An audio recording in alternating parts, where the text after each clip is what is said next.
Lecturer Urdu online YouTube channel के तमाम मौजूद सब्सक्राइबर्स अस्सलाम वालेकुम। इंटरव्यू सवालात का सिलसिला जारी व सारी है। इसमें एक तब्दीली ये करते हैं कि अब बिल्कुल शॉर्ट वीडियोस बनाते हैं और हर वीडियो में कोशिश करेंगे कि 1, 2 या 3 सवालात हों ताकि वीडियोस भी जल्दी ख़त्म हो जाएं जब आप देखें, क्योंकि लंबी वीडियोस से अक्सर औकात लोग उकता जाते हैं। लेकिन खैर मेरा तो ये नज़रिया नहीं है, क्योंकि जो उकता जाए वो किसी और चैनल पर जाए, मैं हमेशा से ये कहता हूँ।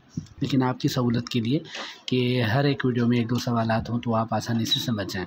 अच्छा, 70 सवालात हमने कर लिए थे और आज हम शुरू करेंगे जिस सवाल से। वो सवाल है कि ये इंटरव्यूज़ में पूछा जाता है कि उर्दू नावल के हवाले से औरत का कोई मज़बूत किरदार बता सकते हैं। वैसे तो आप किसी भी नावल के हवाले से बता सकते हैं जो आपने देखा हो, पढ़ा हो, समझा हो जिसको, और जिस किरदार के हवाले से आप ये कह सकें कि ये मज़बूत किरदार है, ठीक है।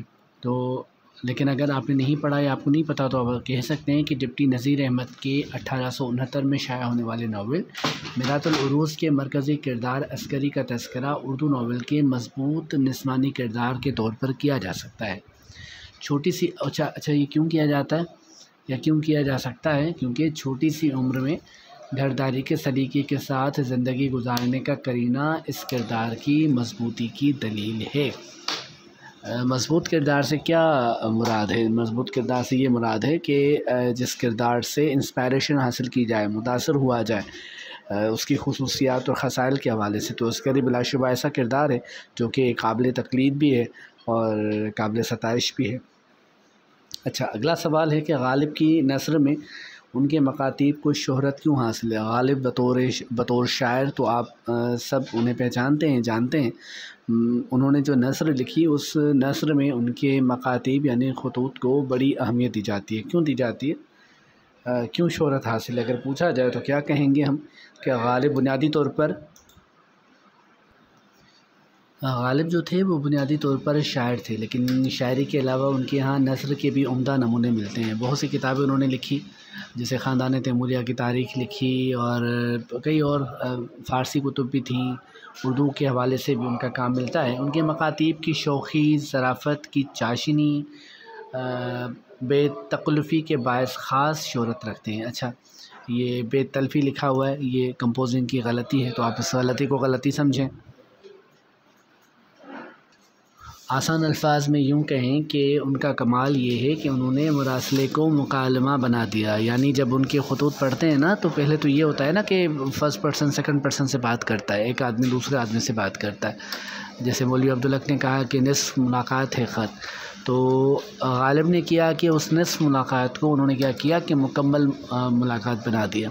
यानी उनके ख़त पढ़ें तो लगता यूँ है जैसे दो लोग आमने सामने बैठकर बेतकल्लुफ़ाना बातें करें। लंबे चौड़े अलक़ाबात और इस तरह की चीज़ें उनके यहाँ मिलती ही नहीं हैं, ठीक है। तो गालिब के मकातीब की खूबसूरती इसी बात में पनाह है, इसी नुक्ते में पनाह है। अगला सवाल देखते हैं कि इस वीडियो का आखिरी सवाल करते हैं, और आखिरी सवाल क्या है कि उर्दू नावल फसाना आज़ाद के मुतल्लिक़ आप क्या जानते हैं? क्या इस नावल में कोई मज़ाहिया किरदार भी मौजूद है? फसाना आज़ाद का नाम आपने सिलेबस में पढ़ा होगा, निसाब में पढ़ा होगा और कई जगहों पर पढ़ा होगा, उर्दू नावल और दास्तान के हवाले से पढ़ा होगा। तो देखते हैं जी इसका जवाब क्या हो सकता है। याद रहे कि जो भी जवाबात आप तक पहुँचाए जाते हैं वो तस्दीक के बाद, बड़ी तहकीक के बाद, कोशिश के बाद उन्हें मुख्तलिफ़ ज़राए से हासिल किया जाता है, उनकी मालूमात को, और फिर अपने अल्फाज में आप तक पहुँचाया जाता है। और अल्फाज का इंतखाब करते हुए ये कोशिश की जाती है कि आप जब उन चीज़ों को बयान करने की कोशिश करें तो बिल्कुल वो एक किताबी लैंग्वेज ना लगे, ज़बान ना लगे, ठीक है जी। तो इस सवाल का जवाब क्या होगा? रतन नाथ सरशार का नावल फसाना आज़ाद, जिसे दास्तान और नावल की दरमियानी कड़ी कहा जाता है, 1878 में लिखा गया।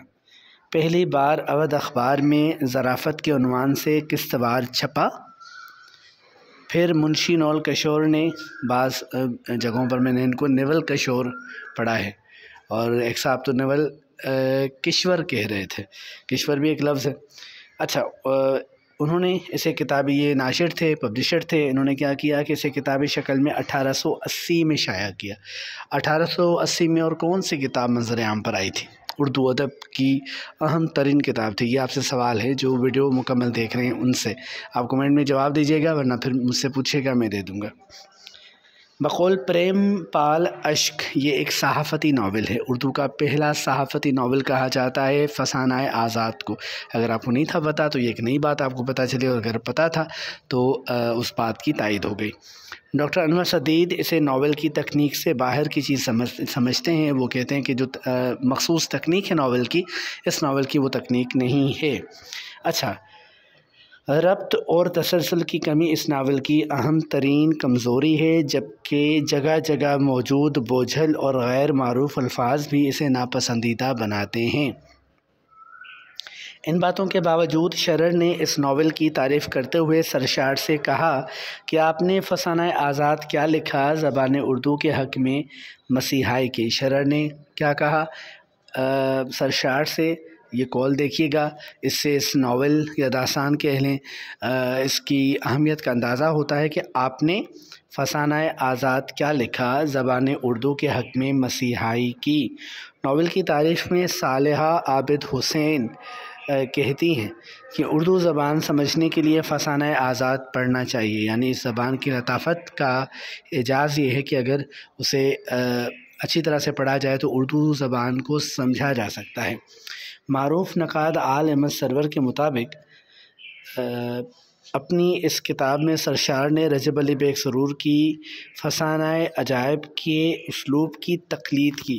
क्या किया है सरशार ने कि यूँ समझें कि जानबूझकर या गैर इरादी तौर पर उनसे पैरवी हो गई है, तक़लीद हो गई है। किसकी? रजब अली बेग सरूर की, जो किताब है फसानाए अजायब, जो मीर अमन की किताब के नाम के साथ बागो बहार के साथ अमूमन नाम लिया जाता है इस दास्तान का।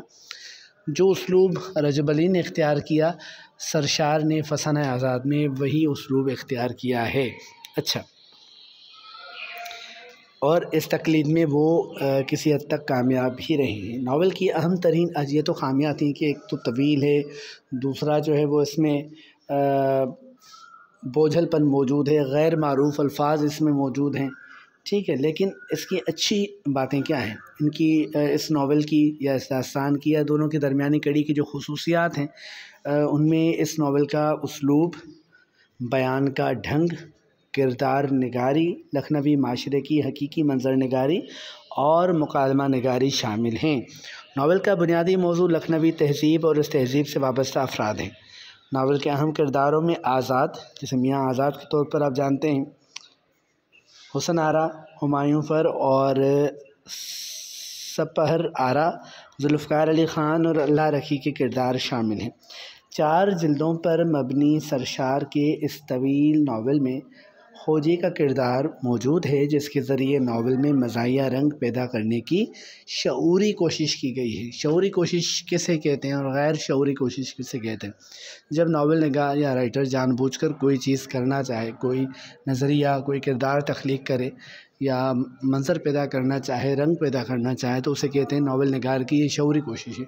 और ख़ुद ना चाहे और ऐसा हो जाए गैर इरादी तौर पर, तो उसे कहते हैं गैर शऊरी कोशिश। अच्छा, इस किरदार का जो खोजी का किरदार है, ये किरदार हकीकतन मज़ाहिया किरदार का मुकम्मल नमूना है।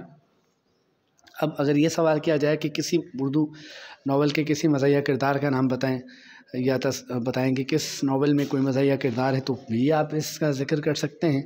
और अगर फसाना आज़ाद के हवाले से बात हो, फिर भी आप इसका ज़िक्र कर सकते हैं। इस किरदार का असल नाम ख्वाजा बदिउल ज़मा है, जो अपने मुकालमों और हरकत से मुकम्मल तौर पर एक मज़बूत मज़ाहिया किरदार का नमूना पेश करता है। तो जी, आज की जो ये वीडियो है, हम 3 सवालात पर ही मबनी ये वीडियो है, और इंशाल्लाह कोशिश करेंगे।